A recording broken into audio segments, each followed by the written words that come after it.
Angel, it's going to be perfect for your moment. Layla's fall from grace was all anyone could talk about at the staff meeting. They think this is a home decor piece. This night will not fail. Oh. This night Sorry, who are you? will not fail. Me? Layla Bruno? Dr. George. The famous Dr. George. What are you doing here? Helen invited me. Out of my house. Easy, Queen of Hearts. Look, I'm having some weird romantic issues and a possible stalker or two. What's the matter, baby? You're a psycho. Who's that? That's Molly Arden. Oh my God. Oh my God. Let's eat. You two are such a cute couple. You know, we get that a lot. Addie! Hello. Gosh, they seem fun, don't they? Well, they haven't been the same since the incident. The incident? There was an NDA after the settlement for the brain damage.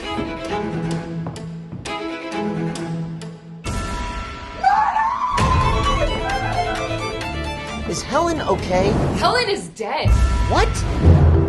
No! When I left her, she was fine. You said you hadn't seen her! There was a man. I'm coming. Oh my God. Are you okay? I'm not opening the door. There's an Axeman. He's on the loose. Did you hear that? An Axeman. I mean, that's concerning. Oh. You can't just waltz in here like we're having a dinner party. I was invited by my girlfriend, Helen. Who? Get me to my girl now. Where is she? Oh my God. Who did this to my girl? Your? I don't trust none of you motherfuckers. Molly is the one who found her in the closet, actually, and Are you seriously trying to implicate me? And you. What? Me? We're gonna fight. If we want to survive, I gotta be this guy's best friend. All of y'all are suspects. Finally ready to tell us the truth? Look at this. This is blood. Everybody in this room, I believe, have something to do with the fact that Helen is dead right now. You will not ruin me.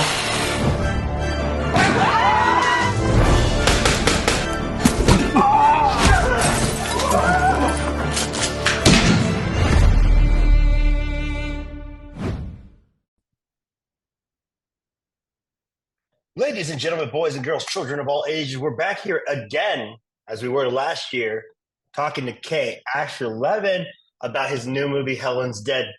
What's up, Asher? What's going on, man?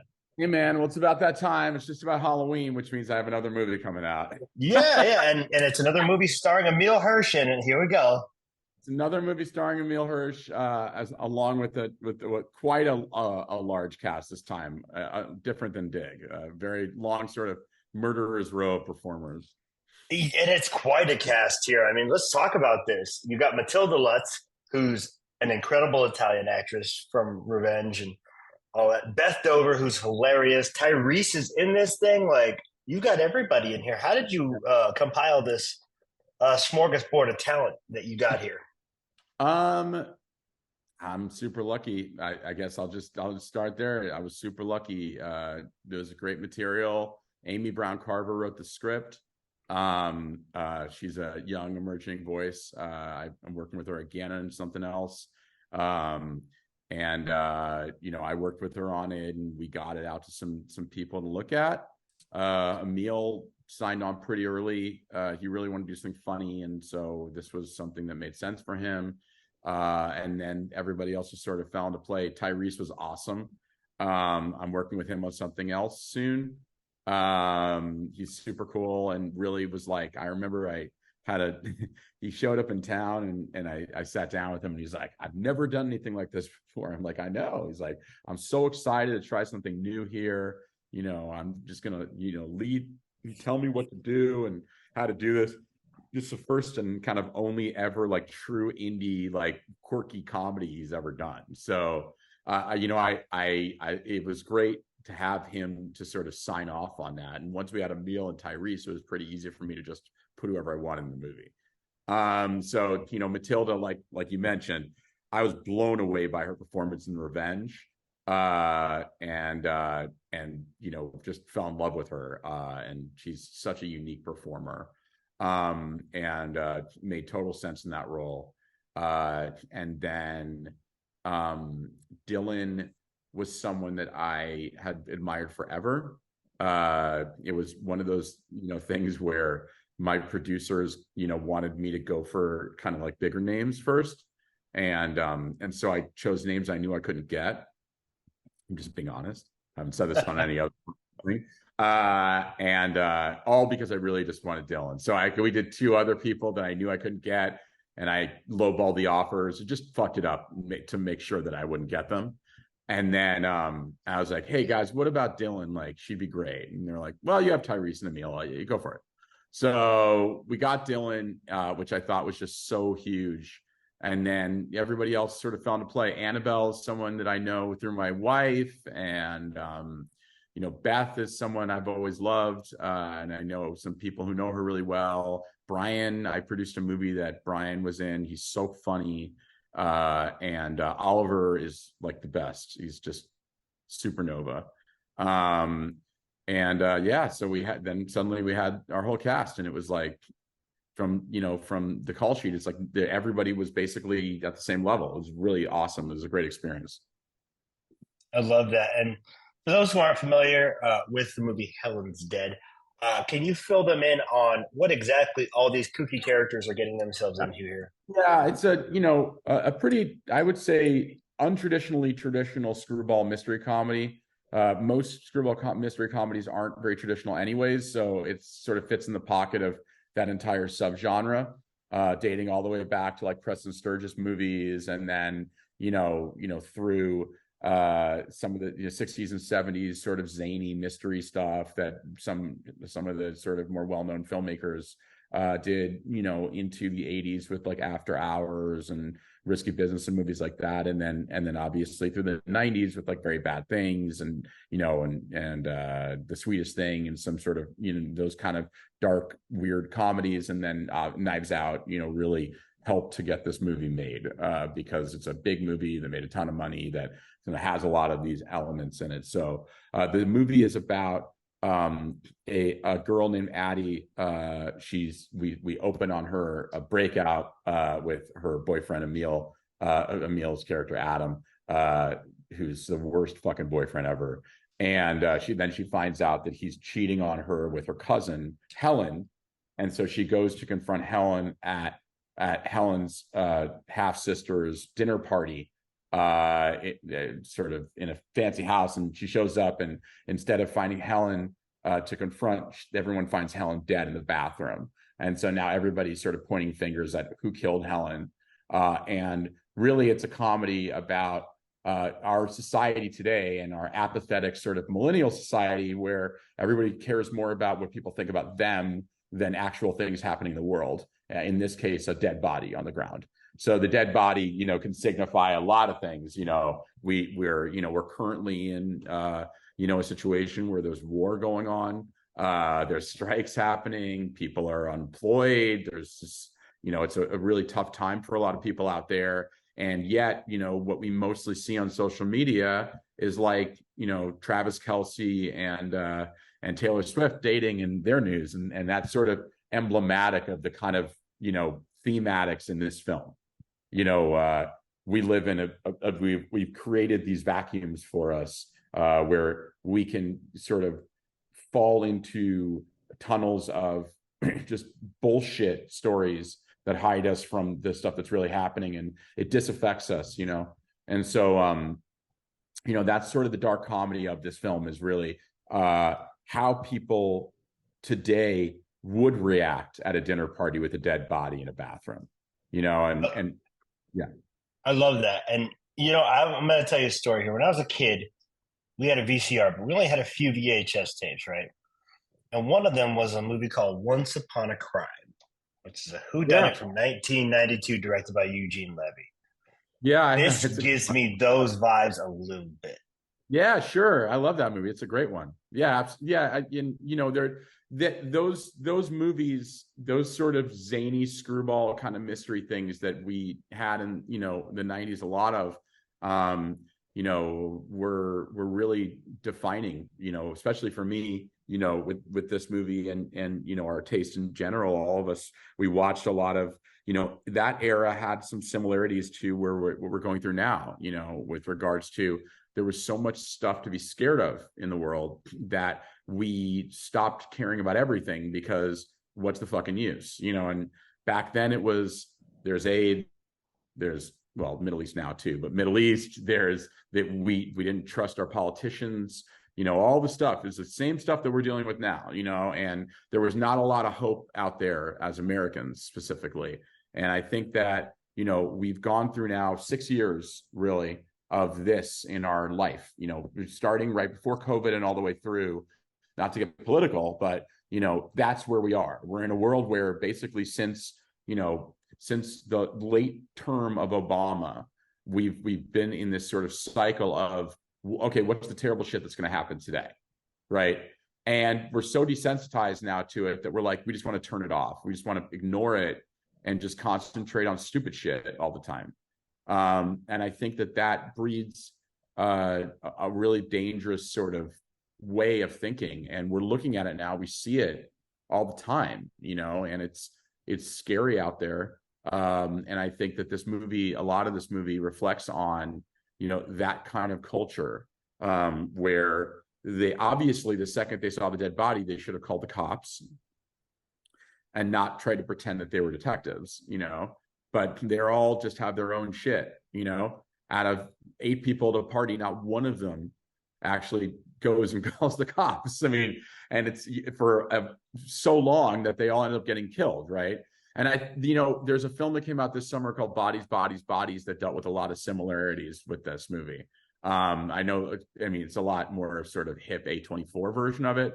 It's very vapid, yeah. It's a more vapid version. Well, it's a younger movie. I loved it. It is a younger movie, but this has much more of a sort of classical kind of style to it. But thematically, it's pretty much the same. It is a bunch of people, and it's more about, well, you fucked this person, or you were rude to me on social media, and yet people keep dying, right? And the first impulse would be to leave or call someone, and this movie even more so, where it's like guys, this movie could have been over after like 20 minutes. You guys are so interested in bickering with each other that you go past the point of no return, and then suddenly everybody dies, basically. No spoiler there. I won't say who died or when, but No, trust me, our reviews don't even spoil it, so you're good on that. I love that you put it in that light, because a lot of people who enjoy Bodies, I think you're going to enjoy this movie as well. And so it's definitely not one to miss. Obviously, you've worked with a lot of these people before. Like we talked about last year with Dig, you worked with Emil before. You're always working on something. How do you keep yourself busy when you're not working all the time? I'll find new projects. No, I'm just kidding. People are pretty shocked to hear that. I usually, I have a family. I have a wife and 2 kids. I also co-run a large environmental nonprofit organization. We do big events every year. We promote environmental messaging, in film and television, but also, support different celebrity-based campaign work. And we've done a lot of great work in different spaces. So it's a sort of totally different spectrum of what I do here. But it's good. It almost makes me feel okay about just writing fucked up stories all the time. I was going to say, that's got to be a nice counter to what you're doing here with stuff like this. And if you want to pitch that real quick to people so that they can help out or donate, if you'd like to mention it. Go to it's the Environmental Media Association, and you can go to Green for Emma, EMA, on Instagram. There's information out there. One of the main missions we have is to educate people on things like food deserts and GMO, non-GMO movement. We deal with a lot of indigenous communities, shedding light on issues in water, issues in fossil fuel, and then little things like fast fashion stuff that we work with, try to educate people on the dangers of fast fashion. We've worked with Eli Roth recently on a shark mission that he's really passionate about. and then just big movies that come out every year that we want everybody to see. You know, there was a movie I loved earlier this year called How to Blow Up a Pipeline that we really helped to promote.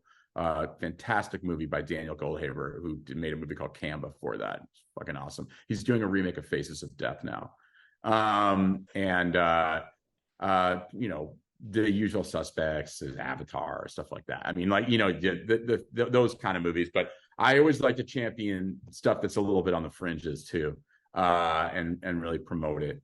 But yeah, it's great. It's great also meeting a lot of like-minded people in the entertainment world that, you know, that want to use their voice to help out and change stuff. I love that. And what I love is you mentioned that How to Blow Up a Pipeline doc, and it's really good. We're big about helping the little guys. And that's why anytime we get a chance to interview anybody for anything, no matter how big or small, we're always happy to do it because everybody deserves a little bit of press, and it costs us. Absolutely. It costs me and our crew nothing to do it. You know, I think for me on that side of things, it's how can I educate people that don't know what they're buying? You know, are they supporting a company they shouldn't be supporting? Are they buying stuff that's going to make them sick, you know, in the long term? And once you have that education, you want to just share with everybody because it's like you want to help people. You want people to not fall into traps that ruin communities. And then you're around people that have had families that get cancer and are weathering because of water issues or, you know, or fracking and you meet farmers that crops have been destroyed. Not to make this conversation go into a very serious place, but yeah, but I mean, you know, there's a great documentary coming out called Common Ground that is a follow-up to a movie called Kiss the Ground. It's really great. I saw it last week. I know the filmmakers, producers, and there's some big celebrities that are behind it too. Jason Momoa, Rosario Dawson, Donald Glover, Woody Harrelson. It's fantastic, and it really, really, really helps people understand stuff about the farming community and how fucked up it is. I love that, and again, it's a topic that I don't think everybody has all the information about. Now, what I'm going to have you do, this is not as important as everything you just talked about. For 30 seconds, I'm going to give you a pitch. Pitch me Helen's Dead for the audience if they haven't seen this movie before. Sure. Helen's Dead is it's a sort of screwball mystery comedy, kind of in the vein of like a Knives Out, Bodies, Bodies, Bodies. It's about a girl going through a breakup, and she goes to confront her cousin, and she goes to a dinner party, and instead of confronting her cousin, she finds her dead on the floor in the bathroom, and everybody's a suspect. And you know, they all sort of point fingers, and by the end of the night, either they're dead or they're fighting for their life. I love that. This is once again K. Asher Levin making something crazy like he did with Dig last year, which was more serious and less crazy than this is. This is more of a comedy. You guys need to check this out when it comes out in theaters, right? November 3rd? Right, correct. November 3rd in theaters, and I think also on demand. And then it'll be on streaming, I'm sure, soon thereafter. But yeah, spread the word, let everybody know.